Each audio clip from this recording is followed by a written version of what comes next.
बहनों को तो अपना आजकल तो एटीएम अकाउंट चल रहा है, सीधे पैसे डाल लो, कहाँ जाने की जरूरत है। अकाउंट में सीधा ट्रांसफर कर दो, जाने जुड़ने की जरूरत ही नहीं।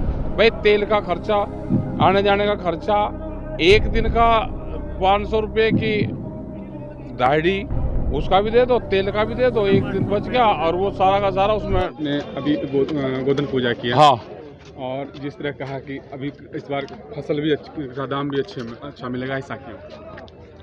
देखो गोवर्धन पूजा किसान की होती है, ये इससे पशुधन में बीमारी ना आए उसकी पूजा होती है, फसलें ठीक हो उसकी पूजा होती है, किसान का ठीक लाभ हो उसकी होती है, जो बच्चे हैं वो पढ़ाई में ठीक हो तो इसलिए किताबों की पूजा होती है, अपने जो खेत के औजार है वे ठीक ठाक चले, धन उपजे, धन धान्य हो देश, तो इसकी ये कामनाएं यहाँ पे मांगी जाती है। तो ये किसान का एक किस्म से किसान की ये देवी होती हैं और इसकी पूजा करते हैं सब। जैसा मुझे मालूम है, हो सकता है कि नॉलेज मुझे गलत भी हो, कि इंद्र को इसी दिन पराजित किया था श्री कृष्ण ने, इसीलिए गोवर्धन पूजा मनाया जाता है।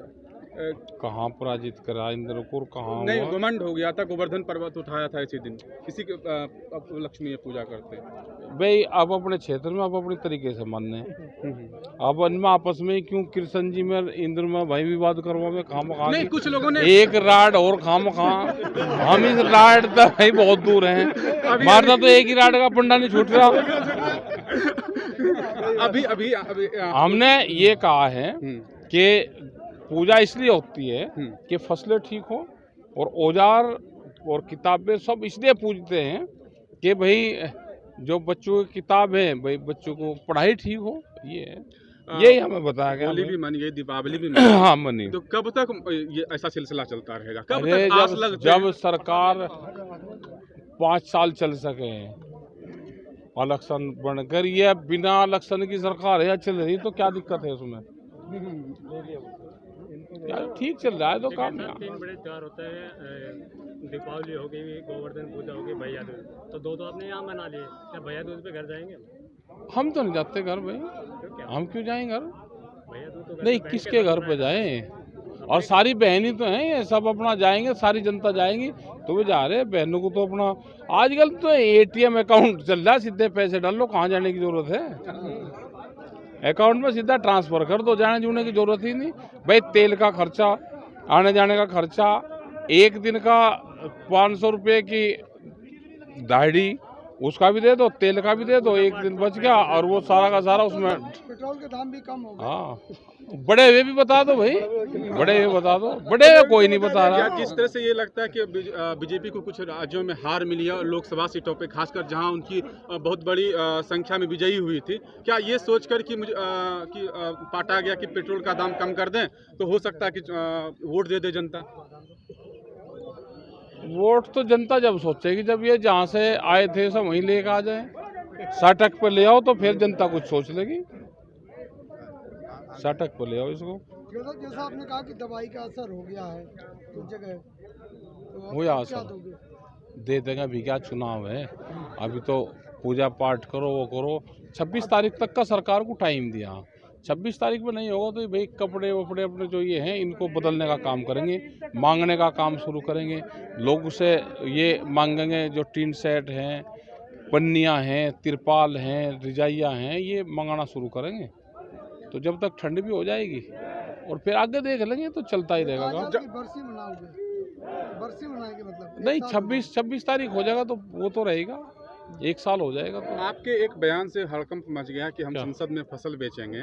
नहीं, क्या दिक्कत है भाई? फसल का प्रधानमंत्री ने कहा कि मंडियों के बाहर जहां आपको ठीक रेट मिले आप वहां पर अपनी फसल बेच सकते हो, पूरा देश खुल गया। संसद के बाहर क्या दिक्कत है भाई? कैंटीन खुल सकती है संसद के बाहर, वहां पे उसमें खरीद की कैंटीन खुल सकती है कि वहां से कुछ भी चीज़ ले लो। संसद और पार्लियामेंट जो संसद भवन है और सुप्रीम कोर्ट के बीच में खाली जगह पड़ी बहुत, सुप्रीम कोर्ट की देख रेख में हमने ये कहा ये कमेटी बन जाए और देख रेख में उसमें। क्या आपको लगता है कि संसद भवन पे जो आप फसल बेचने जाएंगे तो वहाँ आपको वाजिब दाम? अरे क्या पता, चलन तो दो पहले, तो ये बट्टे ये जान कहाँ दे रहे। बीजेपी साक्षी महाराज जी आपको डकैत बता रहे हैं। अरे बता लें वे कुछ ना कुछ महाराज जी हैं भाई, कुछ ना कुछ कह रहे हैं। वो तो ये कह रहे हैं कि संसद में कानून बनते हैं, फसल थोड़ी बिकती है। क्यों? फसल कहाँ बिकती है? जब कानून बने और मंडी खत्म कर रहे तो कहाँ बिकेगी? उनको पहले ज्ञान प्राप्त कर लेना चाहिए महाराज जी को। 1988 में आपके ही पापा जी का धरना हुआ था। हाँ, धरना वोट क्लब पे। हाँ, तो हम तो वहीं तो कह रहे हैं। नहीं, मैं कुछ कह रहा हूँ। उसके बाद से वोट क्लब पर धरना देना ही बंद करा दिया गया। क्या ये सोचा जाए कि जिस तरह से ये धरना हो रहा है, उसके बाद से दिल्ली एनसीआर में धरना देना बंद करा दिया जाए? नहीं, कहाँ देंगे धरना? जगह बता दो हमको। और धरने की जरूरत ही क्यों पड़े भाई? धरने क्यों हो? ये शर्म नहीं आती कि 1 साल तक दिल्ली को चारों तरफ से घेर कर किसानों ने रखा? तो शर्म नहीं आती उनको? क्योंकि बेशरम जो लोग हैं, भीख मांगने वाला और व्यापार करने वाला, उसको क्षेत्र, गांव, देश से प्यार नहीं होता। ठीक है? उसको यहाँ पे वो नहीं मिली तो दूसरे चौराहे पर चले जाएगा। इसका व्यापार यहाँ ठीक नहीं चला तो दूसरे काम में चला जाएगा। तो ये तो बड़े उद्योगपतियों की सरकार है। इनको इस देश से, इनसे, संसद भवन से, इससे किसी से कोई लगाव नहीं इसको देश से। ठीक है साहब, आप बार बार कहते हैं कि आंदोलन का असर पूरे भारत में है, लेकिन यही अगर गाजियाबाद में देखें तो बहुत से नेताओं का कहना है कि टिकट नहीं, डकैत है, दलाली कर रहा है किसान आंदोलन के नाम। और कह रहे हैं भैया, बताओ कोई कुछ कह रहा, हम क्या कह सके उसके बारे में? किसान आंदोलन का गढ़ माना जाता है हरियाणा, और हाल में ही चुनाव संपन्न हुआ, और जो सदस्य पिछले चुनाव में अच्छे खासे वोटों से जीते थे, वो इस बार मात्र 6 से 7 हज़ार वोटों के बीच में जीते हैं, अंतर से जीते हैं। तो इसका क्या असर देखा जाए? किसानों का असर नहीं है या लोगों के मन में कुछ और है? जीत तो गए, और जीत तो जीती हो, बस जीत गया, उसमें कहीं को बहस करने की अंतर कम है ना? कोई बात नहीं, अंतर कम ज्यादा तो होते ही रहे। वहाँ एक बयान दिया था 1.5 गुना करके दे देना, लेकिन वहाँ से अरे दे दिया, वो जीत तो गया, अब उस पर कहीं की बहस करे। जीत गया, अपना कहो जो कम से जीतता, ज्यादा से जीत गया हो। जिस तरह से पंजाब की राजनीति को देखा जाए तो जो प्रमुख नेता थे उसने कांग्रेस से इस्तीफा दे दिया, और बार बार दोनों नेता कह रहे हैं कि हम किसानों का फैसला किए हुए, एक बोल रहे हैं कि हम हटेंगे नहीं, और दूसरा बोल रहे हैं कि हम प्रधानमंत्री से नहीं मिलेंगे। तो अगर जो किसानों के तरफ हो जाएगा उसी के साथ आप लोग हो जाएंगे? क्या पता कौन किसके साथ होगा, जब हमारा फैसला हो जाएगा जब बता देंगे। क्या पता कौन किसके साथ होगा।